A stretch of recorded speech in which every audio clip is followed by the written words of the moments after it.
Assalamualaikum warahmatullahi wabarakatuh. Perkenalkan, nama saya Halimatus Sadia dengan NPM 2408260005 dari kelas A. Saya akan menjelaskan tugas saya pada blok embriologi dengan judul fertilisasi. Jadi, definisi fertilisasi itu sebagai proses penyatuan gamet jantan dan betina yang melibatkan interaksi fisik, molekul, dan genetik.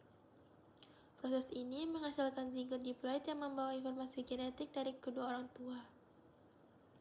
Fertilisasi pada manusia biasanya terjadi di ampulla tuba uterina, yaitu bagian dari tuba Fallopi yang menyediakan lingkungan optimal bagi sperma dan oosit untuk berinteraksi. Sperma adalah sel reproduksi pria yang memiliki struktur khusus untuk mendukung fungsi dari fertilisasi tersebut. Struktur sperma itu yang pertama kepala yang terdiri dari akrosom, ditunjukkan sebagai bagian ujung kepala sperma yang berbentuk seperti topi. Akrosom mengandung enzim seperti hyaluronidase dan protease yang berfungsi untuk membantu sperma menembus lapisan zona pellucida pada ovum. Kemudian ada nukleus terletak di dalam kepala sperma. Nukleus berisi DNA haploid, yaitu 23 kromosom yang akan bergabung dengan materi genetik dari ovum saat fertilisasi. Kedua, ada bagian tengah, yaitu leher dan midpiece. Mitokondria ditunjukkan sebagai struktur spinal berwarna hijau pada bagian tengah, berfungsi menghasilkan energi dalam bentuk ATP atau mendukung gerakan sperma melalui ekor. Kemudian ada leher, yaitu menghubungkan kepala dengan bagian tengah dan mengandung sentriol. Yang ketiga, ekor atau flagellum digambarkan sebagai struktur panjang seperti cambuk di bagian akhir sperma. Fungsinya itu memberikan gerakan untuk mendorong sperma maju menuju ovum.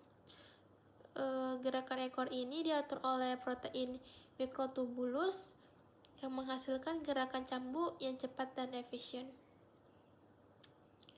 Fungsi setiap bagian dari sperma itu, yang pertama fungsi dari kepala. Kepala itu membawa materi genetik pria, yaitu DNA haploid dan enzim yang dibutuhkan untuk penetrasi ovum. Bagian tengah, dia menyediakan energi untuk pergerakan sperma. Kalau ekor memberikan kemampuan motilitas agar sperma bisa bergerak menuju ovum. Ovum adalah sel reproduksi wanita yang memiliki struktur kompleks untuk mendukung fungsi reproduksi. Ovum terdiri dari beberapa lapisan. Yang pertama, zona pellucida. Definisinya, zona pellucida adalah lapisan glikoprotein tebal yang menyelubungi sel telur oosit pada mamalia. Memiliki fungsi peran penting dalam seleksi sperma, di mana hanya sperma yang kompatibel yang dapat menembus lapisan ini melalui reaksi akrosom. Membantu mencegah polispermi, yaitu masuknya lebih dari satu sperma, sehingga memastikan hanya satu sperma saja yang dapat membuahi ovum. Setelah fertilisasi, zona pellucida menjadi keras untuk melindungi zigot. Yang kedua, corona radiata.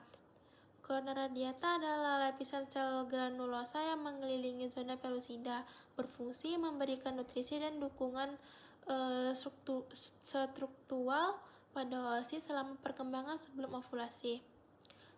Melindungi ovum dari kerusakan mekanis. Bertindak sebagai lapisan pelindung pertama yang harus ditembus oleh sperma dalam proses fertilisasi. Yang ketiga, ada membran vitalin, yaitu membran yang mengelilingi sitoplasma oosit. Dia memiliki fungsi, membran ini berperan dalam fungsi antara sperma dan oosit saat fertilisasi. Setelah penetrasi sperma, membran ini mengalami perubahan untuk mencegah sperma lain masuk. Sebuah mekanisme yang disebut reaksi kortikal. Yang keempat, ada sitoplasma oosit, yaitu bagian dalam sel telur yang mengandung organel dan material penting untuk perkembangan zigot tersebut. Dia berfungsi menyediakan lingkungan yang kaya nutrisi dan molekul penting untuk pembelahan sel setelah fertilisasi. Mengandung mitokondria yang diturunkan ke embrio karena DNA mitokondria hanya diwariskan melalui ovum. Yang kelima, inti oosit atau nukleus. Definisinya itu inti oosit mengandung sel kromosom haploid 23 kromosom yang akan bergabung dengan kromosom dari sperma. Fungsinya menyediakan informasi genetik dari sang ibu. Setelah fertilisasi, ini hanya menyatu dengan inti sperma untuk membentuk inti zigot yang diploid.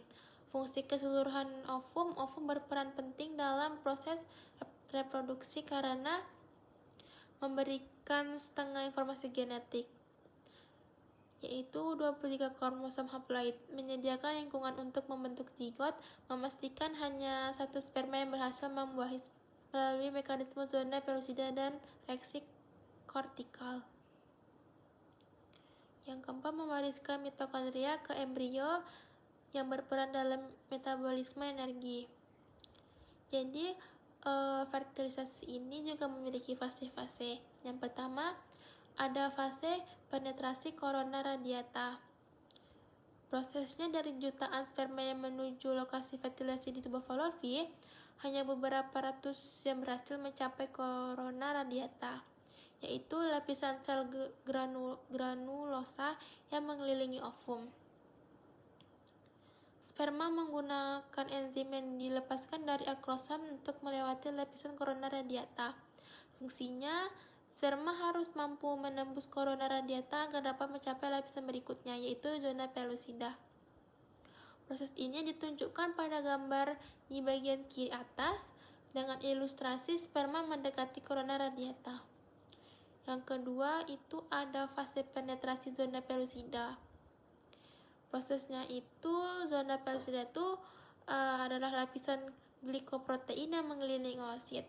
Jadi ketika sperma berhasil mencapai zona pellucida, terjadi reaksi akrosom, yaitu pelepasan enzim seperti hyaluronidase dan protease dari akrosom sperma.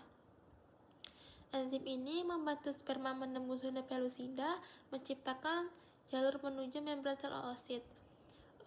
Fungsinya, zona pellucida memiliki peran penting dalam mencegah polispermi, yaitu memastikan hanya satu sperma yang dapat membuahi ovum.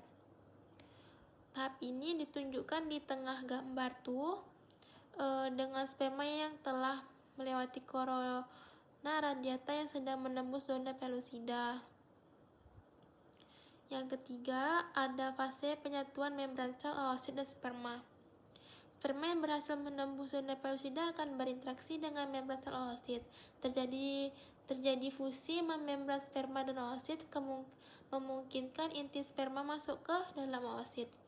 Setelah penetrasi, terjadi reaksi kortikal, yaitu pelepasan enzim dari granula kortikal oosit untuk mencegah sperma lain masuk dan memiliki fungsi memastikan keberhasilan transfer materi genetik sperma ke dalam oosit melalui tahap pembentukan zigot dengan penggabungan materi genetik dari sperma dan oosit. Pada tahap ini ditunjukkan di bagian bawah gambar dengan sperma yang telah melebur membrannya ke membran oosit. Jadi, hasil dari fertilisasi tadi itu setelah 3 fase ini selesai. Yang pertama itu pembentukan zigot. Materi genetik sperma dan oosit bergabung membentuk sel diploid dengan 46 kromosom, yaitu 23 dari sperma dan 23 dari ovum. Yang kedua, penentuan jenis kelamin.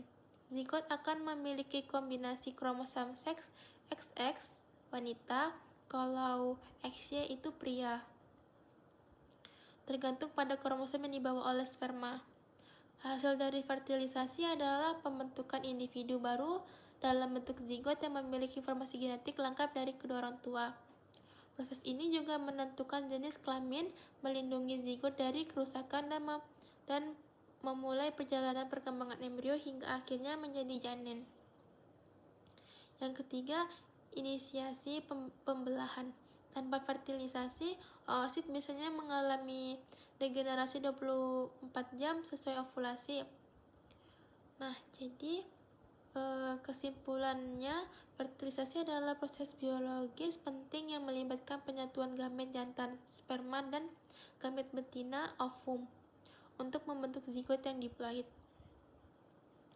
Pada proses ini terjadi di tuba fallopi yang melibatkan beberapa fase termasuk penetrasi corona radiata, penetrasi zona pellucida, dan penyatuan membran sel oosit dengan sperma. Setiap bagian dari sperma dan ovum memiliki struktur dan fungsi spesifik yang mendukung proses ini. Fertilisasi tidak hanya menentukan jenis kelamin individu baru, tetapi juga merupakan langkah awal dalam perkembangan embrio hingga menjadi janin. Dengan demikian, fertilisasi memainkan peran krusial dalam reproduksi dan kelangsungan hidup. Mungkin hanya itu saja yang dapat saya jelaskan pada tugas saya hari ini. Saya ucapkan wassalamualaikum warahmatullahi wabarakatuh.